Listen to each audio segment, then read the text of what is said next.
Faciliter l'accès à la mobilité pour toutes et tous, c'est le défi que s'est lancé WeMove depuis près de 30 ans. Se déplacer, c'est bien plus qu'un simple trajet. C'est aller au travail, c'est voir ses proches, c'est faire ses courses. Mais pour beaucoup, la mobilité est un vrai casse-tête. Dans les campagnes, les petites villes ou même certains quartiers, ne pas avoir de solution de transport peut vite devenir un frein au quotidien. C'est là qu'intervient WeMove. Nous sommes à Évreux pour rencontrer les équipes de cette antenne locale. En Normandie, l'action de WeMove permet l'accès et le maintien dans l'emploi, la formation des publics en parcours d'insertion sociale et professionnelle sur ce territoire qui est particulièrement touché par le chômage, et ils permettent également aux publics seniors de maintenir leur autonomie. Allez, on y va. La mobilité, c'est l'accès à la culture, à la santé, à l'emploi, à la vie sociale. Et donc, du coup, travailler sur cette précarité mobilité, c'est un enjeu de société et finalement, c'est un enjeu de transition écologique juste socialement pour toutes et tous. Il nous a semblé nécessaire et utile de pouvoir s'appuyer sur ce baromètre pour porter ce qu'on fait. Quand on a créé le métier de conseiller mobilité, quand on a créé la première plateforme de mobilité, en soi, c'était une innovation. Aujourd'hui, on a plus de 150 plateformes de mobilité WeMove en France. On a su développer tout ça. C'est un peu dans l'ADN de WeMove que d'innover. Nous, notre posture, c'est de se dire, on remarque un besoin, une problématique, donc on va tester une solution, on va expérimenter. Et si l'expérimentation, si ce qu'on a testé, on voit que ça a un impact et que ça fonctionne, alors on va le développer.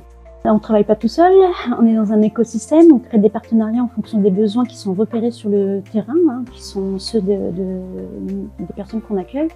Et lorsqu'on met en place ou lorsqu'on travaille avec les partenaires, c'est de pouvoir les intégrer dans cet écosystème, dans cette mobilité inclusive et qui donne aussi, en fin de compte, un sens, en tout cas aux solutions qui sont mises en place sur le territoire.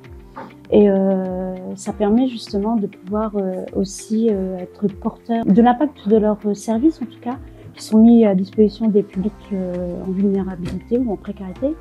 Et en fait, ils se rendent compte que, ça répond à un besoin social, mais qu'au-delà de ça, ça donne du sens aussi aux services qu'ils peuvent mettre en place sur le territoire. Donc moi, j'accompagne les personnes en réinsertion professionnelle, essentiellement, donc à la recherche d'un emploi, en formation,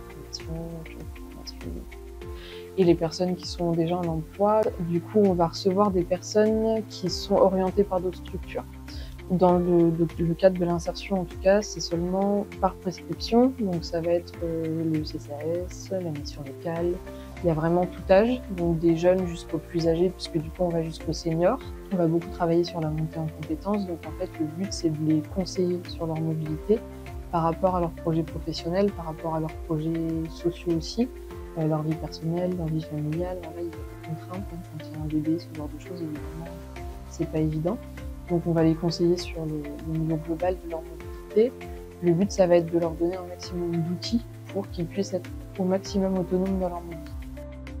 Le choix se fait par rapport au nombre de kilomètres et par rapport aussi s'ils ont le permis ou pas. Après, on peut avoir aussi des personnes qui ont le permis mais qui n'ont pas conduit depuis très longtemps et qui ne posent pas reprendre le permis, enfin reprendre la conduite. Donc il leur faut des petites séances pour se rassurer, quoi, de pouvoir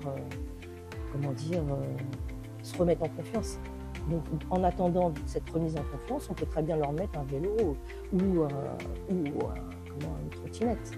Vous savez, nous, on a eu un bénéficiaire qui habite à La Madeleine-des-Monts et qui a fait La Madeleine, Saint-André-de-l'Eure à vélo, tous les jours, aller-retour. Et il a fait ça pendant 5 mois, jusqu'à ce qu'il obtienne son permis. Je me suis remis au vélo, ce qu'ils nous l'ont proposé. Et donc, vélo électrique, moi j'ai des problèmes de santé. Donc je ne connaissais pas et finalement c'est l'idéal parce que donc déjà pour la planète, on ne pollue pas et puis c'est le côté pratique. Je vais voir mes petits-enfants avec donc le vélo et je suis ravi, quoi. C'est un changement de vie, quoi. Grâce à WeMove, des milliers de personnes reprennent confiance et retrouvent une autonomie précieuse. Derrière chaque trajet facilité, c'est une vie qui s'améliore, des liens qui se reforment et des opportunités qui renaissent. Et si demain, la mobilité devenait un droit réel pour toutes et tous? En tout cas, sur le terrain, Wimove et ses partenaires continuent d'y croire et d'agir chaque jour au plus près des habitants.